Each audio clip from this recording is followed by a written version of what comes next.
Hi friends, welcome to my channel super trader Lakshya. और एक और अच्छा एपिसोड लेकर आ गया हूं मैं आज आपके लिए। और इसमें हम बात करेंगे एग्जैक्टली आज का मार्केट कैसा रहा, आज क्या हुआ और हमने कैसी ट्रेड्स ली, और कल और मंडे की पॉसिबिलिटीज़ क्या है। कल और परसों छुट्टी है वीकेंड की, तो आप आराम करिए आराम से, लेकिन फिर भी ये वीडियो आप देखते रहिएगा और इससे आपको काफ़ी गेम प्लान बनाने में हेल्प मिलेगी मंडे के लिए।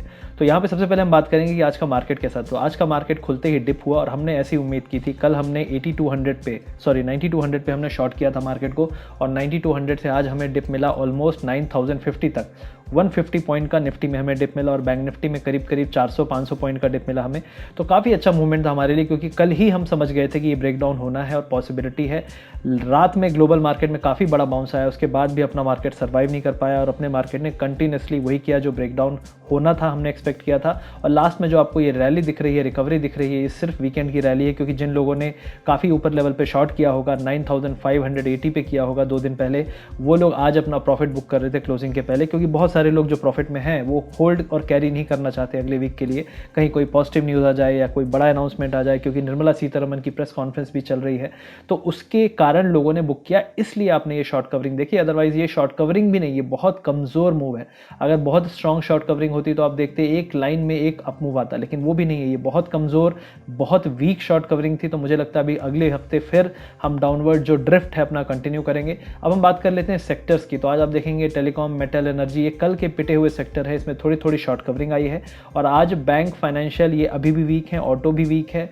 तो आप अभी देखेंगे आईटी भी आज वीक था, कल भी वीक था। तो कुल मिला के जो बड़े सेक्टर हैं जिन्होंने कल मार्केट को गिराया था वो आज भी वीक थे, और कुछ छोटे सेक्टरों में शॉर्ट कवरिंग आई। और उसका सबसे बड़ा रीज़न, अगर शॉर्ट कवरिंग आप देखेंगे तो उसका सबसे बड़ा रीज़न है मोटा भाई का शेयर रिलायंस इंडस्ट्रीज़।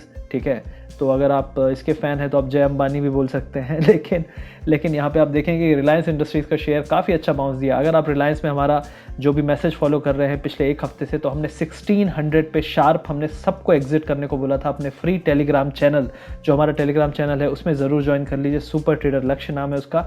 वहाँ पे हमने दिया था कि 1600 पे जिसको निकलना है निकल जाओ, यहाँ से 10 से 15% का डिप दिखता है, और आपको 1415 का आज इसने लो बनाया है। तो ये काफ़ी अच्छा डिप मिला है। अब यहाँ पे अगर आप बाय करते हैं तो आपका रिस्क तो कम हो गया, सीधी सी बात है। लेकिन अभी भी यहाँ पे काफ़ी वीकनेस आ सकती है, क्योंकि जो भी बाउंस था वो सिर्फ राइट्स इशू के कारण था। अब वो पुरानी बात हो गई है, और कुछ एक केस में भी इनके अगेंस्ट कुछ वर्डिक्ट आया था, इसलिए भी ये थोड़ी निगेटिविटी लेके नीचे गिरा है और यहाँ से और फॉल आ सकता है। ये भी आज शॉर्ट कवरिंग थी। जिन लोगों ने 1600 पे सेल किया उन्होंने आज शॉर्ट कवर किया। ऑलमोस्ट 180 पॉइंट्स का उन्हें फ़ायदा हुआ है उस लेवल से। तो आप सोचिए कितना प्रॉफिट उन लोगों ने करा है जिन्होंने शॉर्ट किया था इसको 1600 पे। तो ये सबसे बड़ी चीज़ होगी। दूसरी बात हम करते हैं, अगर आप इस चैनल पे नए हैं तो सबसे पहले आप इस चैनल को सब्सक्राइब करिए। ठीक है, इस चैनल का नाम है सुपर ट्रेडर लक्ष्य। यहाँ पे बहुत सारे वीडियोस हैं जो आपके दिमाग को सही और ठिकाने लगा सकते हैं, तो डेफिनेटली उसको देखिए। हमारी यूट्यूब में मेंबरशिप है, ज्वाइन बटन। तो हमने कल शॉर्ट दिया था इस मार्केट में एग्जैक्टली एक दिन पहले, और ये लेवल जब हमने दिया था, एग्जैक्ट लेवल था इसका 9200। वहाँ से हमने कहा था 9040 तक आ सकता है निफ्टी, और 18900 से 700 तक आ सकता है बैंक निफ्टी। आज बैंक निफ्टी का लो जो था 18700 के ऑलमोस्ट पास में ही था, और हमने यहाँ उम्मीद की थी HDFC, ICICI, कोटक 2 से 3% ड्रिफ्ट हो सकते हैं। कोटक में कल थोड़ा सा ड्रिफ्ट आया था क्लोजिंग में, आज इतना ज़्यादा नहीं आया, लेकिन ICICI, HDFC में काफ़ी अच्छा मूव आया है, वो भी मैं आपको दिखाऊंगा। तो आपके सामने है जो भी चीज़ें हैं, हम लोग फालतू की ज्ञान की बातें नहीं करते, जो चीज़ें हैं वो सबके सामने। तो आप देख लें, कोटक बैंक आज सुबह डिप आया, लेकिन बहुत बड़ा फिर रिकवरी भी आ गई इसमें। तो इसमें कोई बहुत ज़्यादा प्रॉफिट नहीं बना होगा, लेकिन फिर भी जिसने शॉर्ट किया होगा डेफिनेटली उसको थोड़ा बहुत प्रॉफिट तो बना होगा। तो यहाँ पे करीब 20 पॉइंट्स आपको मिला होगा। अब रिलायंस में तो हमने नहीं किया था कुछ भी।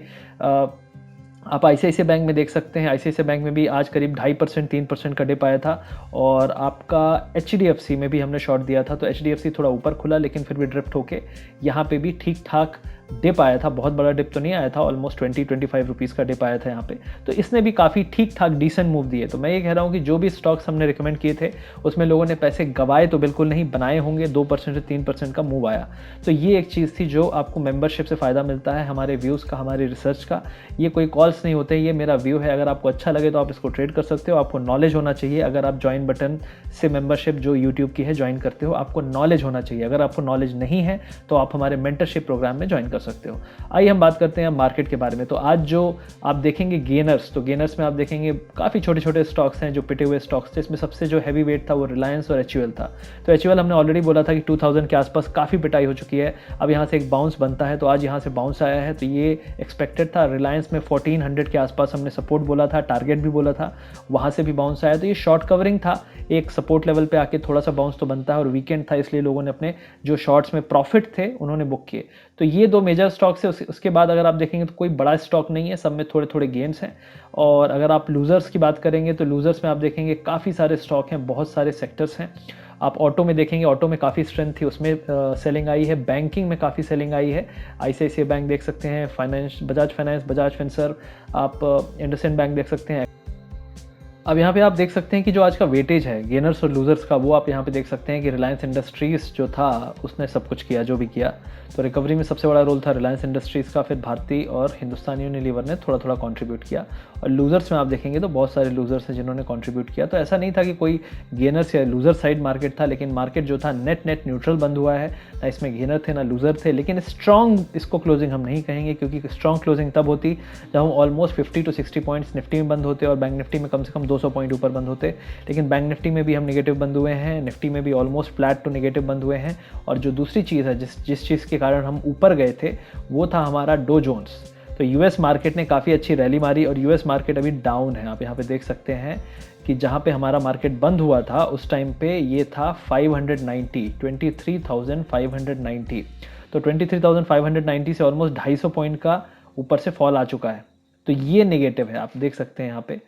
मैं टाइम फ्रेम लगा देता हूँ 5 मिनट का। तो आप ये देखिए, जब हमारा मार्केट बंद हुआ था तो यहाँ पे थे हम 23,590, और हम 23,590 से गिर के ऑलमोस्ट यहाँ तक आ चुके हैं 360 तक। तो ये करीब 200 पॉइंट का 250 पॉइंट का फॉल आया यहाँ पे, 250 पॉइंट का।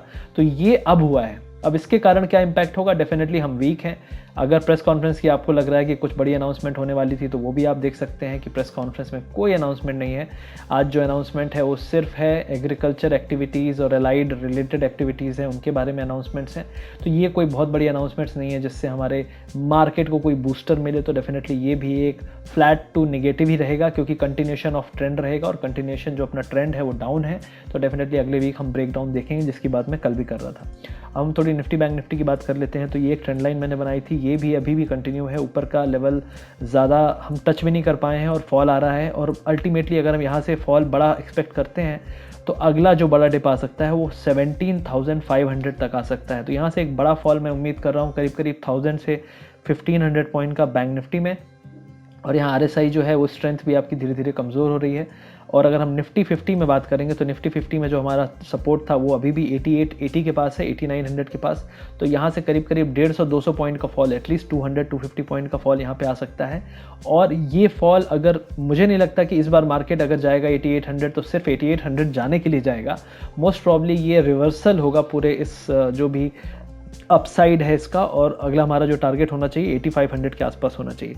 तो ये एक्सपेक्टेशन है अगले हफ्ते की निफ्टी 50 में। अगर हम ब्रेक डाउन करते हैं और किसी भी केस में अगर हम 9000 का लेवल तोड़ते हैं तो मेरे हिसाब से 8500 आने में ज़्यादा टाइम नहीं लगेगा, 1-2 दिन के अंदर हमें 8500 का लेवल दिख जाएगा। लेकिन आप 7500 7800 की बात मैं अभी नहीं कर सकता, पॉसिबिलिटी बनती है, लेकिन उसके लिए कोई बहुत बड़ा क्रैश चाहिए, हो भी सकता है नहीं भी। तो वो हम गेम नहीं खेलेंगे, हम एक स्टेप एक बार में एक्सपेक्ट करेंगे और उसको ट्रेड करेंगे। तो ये मेरी एक्सपेक्टेशन है और ये पॉसिबिलिटीज़ है अगले हफ्ते की। और आपको जो भी ट्रेड करना है आप करिए, लेकिन अपना रिस्क हमेशा मैनेज करिए। और दूसरी चीज़ है कि आपको जो भी इंस्ट्रूमेंट है उस इंस्ट्रूमेंट के बारे में ज़रूर जानिए। बहुत सारे लोग ऑप्शन में ट्रेड करते हैं, लेकिन उनको ये नहीं पता कि एक्सपायरी के दिन अगर आपका जो स्ट्राइक प्राइस है वहाँ तक नहीं गया इंस्ट्रूमेंट, तो डेफिनेटली अगर वो प्राइस नहीं आया तो डेफिनेटली आपका जो ऑप्शन वैल्यू है वो ज़ीरो हो जाएगा। तो भाई जब आपकी गलती आपको पता ही नहीं है तो आप गलती करते जाओगे, और यही बहुत सारे लोग कर रहे हैं। बहुत सारे लोग सीख ही नहीं रहे हैं, सिर्फ लगे हुए हैं कि कोई कॉल्स दे दे, कोई जैकपॉट दे दे। बिलीव मी, मैंने ये जो मैसेज किया था अपने ग्रुप में, इसके बाद भी कितने लोगों ने पैसा बनाया होगा? हार्डली 25% लोगों ने। 75% लोग पैसा नहीं बनाएंगे। अब आप बोलोगे कि क्या मैं गलत था या सही था? मैं तो सही था, लेकिन वो लोग, उनमें क्या प्रॉब्लम है? पहली चीज़ है वो बिलीव नहीं करते, ना अपने आप पे ना सामने वाले पे। तो जब वो बिलीव नहीं करते तो वो सामने वाले को अपना एडवाइस क्यों लेना चाहते हैं, उसकी एडवाइस? क्योंकि उनको लगता है कि शायद मैं एक दिन इसकी एडवाइस मान के चेंज हो जाऊंगा, शायद मैं बदल जाऊंगा और मुझे सक्सेस मिल जाएगी। लेकिन ऐसा नहीं होता, आपको कंप्लीटली बदलना पड़ेगा, या फिर आप जो हो वही रहो। तो आप ये सोचो कि मैं थोड़ा बदल जाऊं और थोड़ा वही अपना पुराना रहूं वर्जन, तो नहीं काम होगा। तो definitely you need to change to succeed, and this is the only way. यही एक लौता तरीका है अगर मार्केट में आपको पैसे बनाने हैं। आई होप ये एनालिसिस आपको अच्छा लगा। अगर अच्छा लगा तो सब्सक्राइब शेयर लाइक ज़रूर करिएगा। और ये है मेरा इस वीक का आखिरी वीडियो। इसके बाद मैं कुछ और वीडियोज़ एजुकेशनल लाऊंगा। डेफिनेटली शेयर और सब्सक्राइब ज़रूर करिएगा। Thank you very much.